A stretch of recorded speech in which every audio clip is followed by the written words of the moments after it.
sallam aytgan ekanlar, mo'min kishiga og'iz ochadigan vaqtda bitta tilagi bor degan ekanlar, qaytarilmaydigan.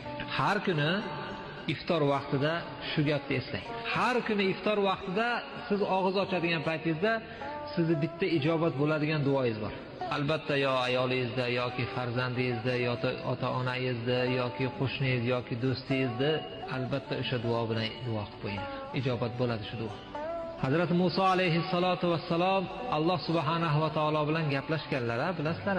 Musa alayhissalom faxr qilar ekanlar, men Alloh bilan gaplashdim deb. Alloh taolo aytgan ekanki, ey Musa, ikkovimiz gaplashganimizda o'rtamizda parda bor edi. 70 mingta parda bor edi.